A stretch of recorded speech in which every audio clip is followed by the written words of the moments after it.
Estamos de volta com o Ação Nacional. Hoje nós estamos falando aqui sobre a questão da geopolítica mundial com o Marcos Antônio de Moraes, o professor de geopolítica.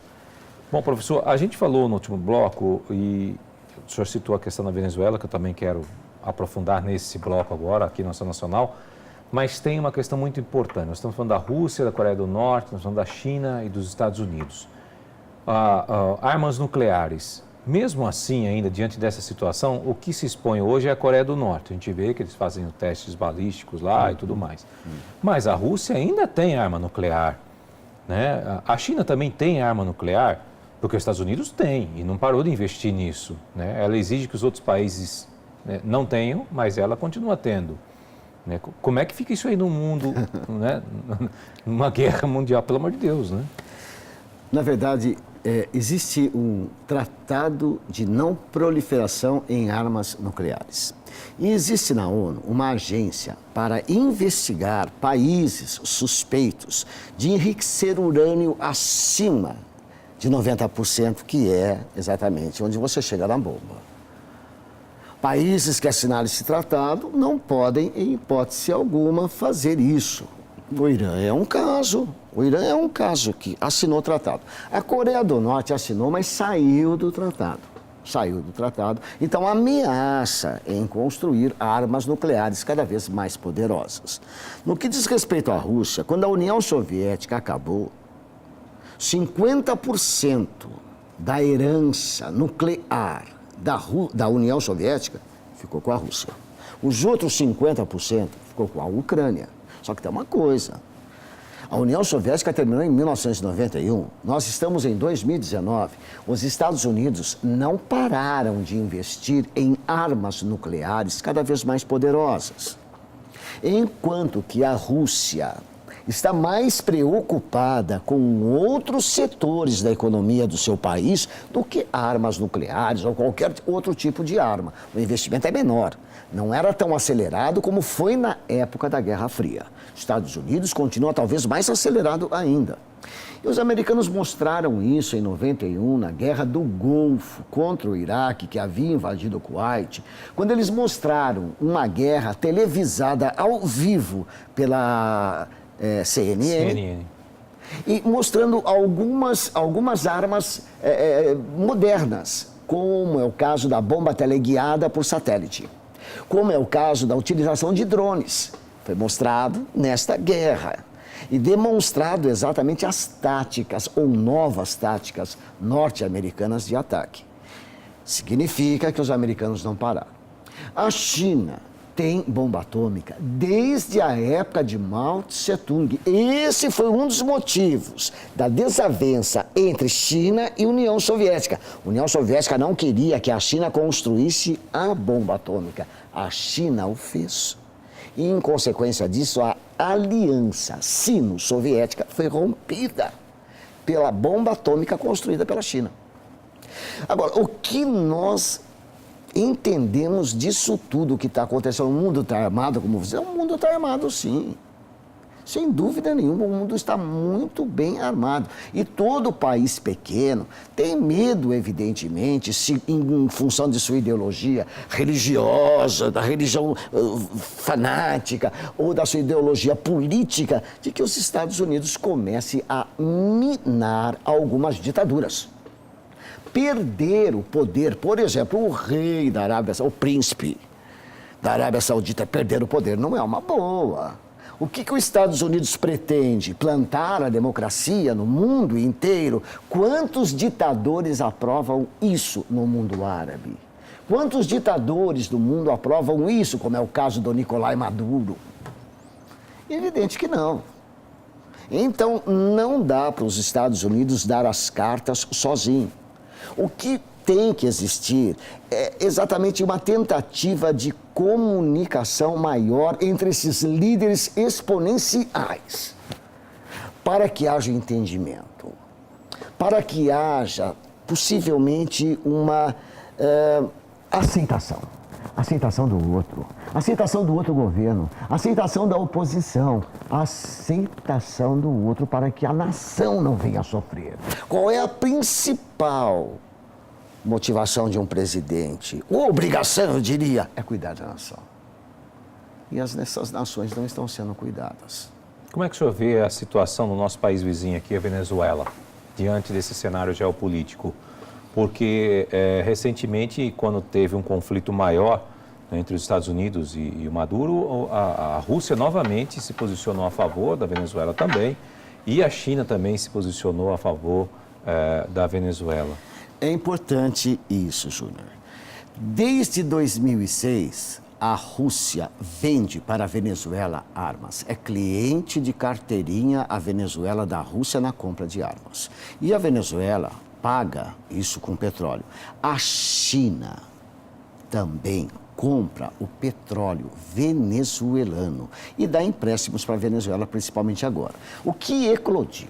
O problema maior foi exatamente as últimas eleições. Em 2008, em junho, o Nicolás Maduro foi eleito novamente. E essas eleições foram criticadas pelas organizações internacionais, pelo Grupo de Lima, foi criticada pelos Estados Unidos por ser uma eleição ilegal. Primeiro, não houve autorização da Assembleia Nacional para que houvesse esta eleição. Segundo, eu não tive opositores, a oposição não pôde disputar essa eleição, pois Capriles e Lopes, os principais opositores, foram presos antes. Como é que vão disputar? Terceiro, ocorreu uma grande abstenção. 54% do povo venezuelano não compareceu para votar. Consequentemente, ninguém aceita o Maduro como presidente desta forma. Ele foi chamado de usurpador. Quando ele toma posse em janeiro desse ano, 2019, acende-se o barril de pólvora. O Juan Guaidó, não conformado com esse tipo de situação, e os outros países não aceitando essa eleição como legal, cria dentro da Venezuela uma grande revolta contra o presidente. E eu chamaria isso de uma manifestação nacionalista que não aceita essas eleições como legais. Bom, Juan Guaidó tem o apoio dos Estados Unidos. E a Venezuela, pela primeira vez, Júnior, não arma só, recebe 2 aviões russos carregadinhos de soldado. Ou seja, cerca de 100 soldados. Mas são todos... Então, na verdade, não existe só uma relação comercial, existem interesses estratégicos da Rússia, sim, em todo esse tabuleiro de xadrez. A Venezuela não interessava tanto aos Estados Unidos. Os maiores problemas, como você disse, dos Estados Unidos é com a China, é com a Coreia do Norte, é com o Irã. A Venezuela é chinfrim. Passou a ser problema quando os russos desceram na Venezuela. Não se esqueça que a Venezuela está na América Latina. E a América Latina sempre foi o quintal dos Estados Unidos. Tem um intruso nesse quintal, que eu não admito. Bom, até sobre isso daí, olha, após informações de que situação e oposição negociam na Noruega, o presidente interino da Venezuela negou que esteja tratando com o governo, mas confirmou que há enviados no país europeu. Vamos ver esse VT. É verdade. O líder de oposição da Venezuela, Juan Guaidó, negou nesta quinta-feira que esteja negociando com o governo de Nicolás Maduro em Oslo, mas confirmou uma iniciativa de mediação norueguesa para resolver a crise política. Ele informou ter enviado delegados à Noruega, onde as partes realizam negociações de paz, de acordo com a imprensa local. Sim, há uns enviados à Noruega. Sim, há enviados à Noruega. Eu disse na terça-feira, repito agora e é exaustão. Não vamos nos prestar a qualquer tipo de negociação falsa. Que não nos vamos prestar para nenhum tipo de negociação falsa. Guaidó revelou que é a segunda vez que a Noruega convida representantes das duas partes e disse que o país pretende mediar uma crise com proporções mundiais. O governo venezuelano anunciou nesta quinta-feira a chegada de ajuda humanitária enviada pela China. Está chegando neste momento o terceiro carregamento de assistência técnica humanitária. Agora está chegando o terceiro carregamento de ajuda humanitária pelo acordo entre China e Venezuela.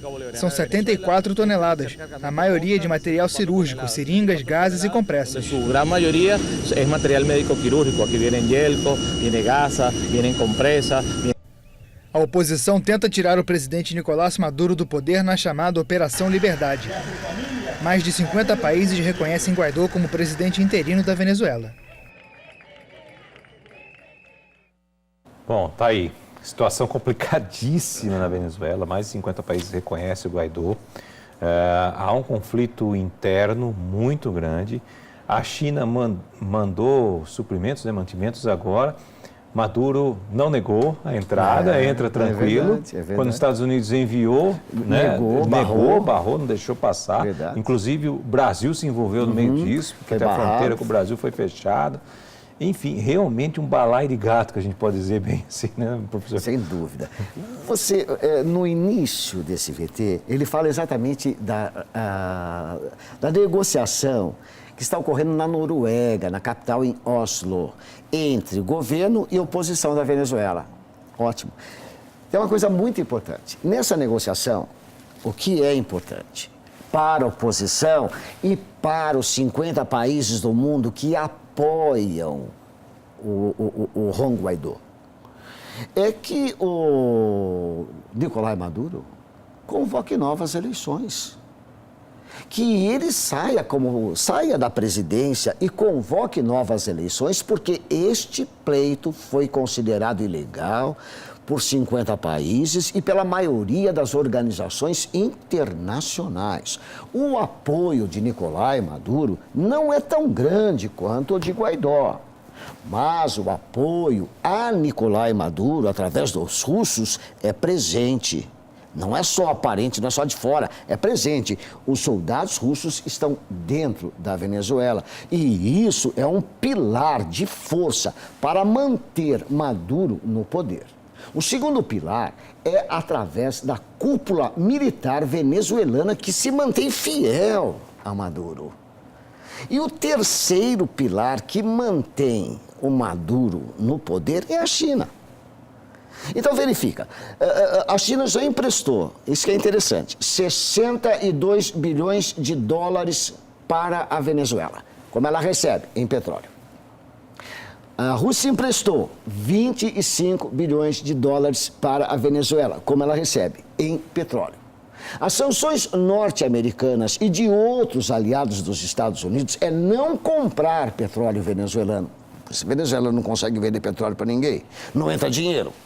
E a segunda sanção é exatamente impor restrição à comida, remédio importado pela Venezuela. E isto cria um problema desumano, fora das condições humanitárias presentes no mundo, porque eu não estou prejudicando os militares, nem tampouco o staff de Maduro, estou prejudicando o povo. A população em si. A população, a nação. Porque os militares, eles conseguem esses mantimentos, remédios e tudo. Na verdade, são eles quem controlam. São eles que vão vender parte daquilo que sobrar, que não interessa para eles, para a população e ficar com o dinheiro. Pois é, massa de manobra, né? Massa de manobra. A gente vai para um rápido intervalo e voltamos já.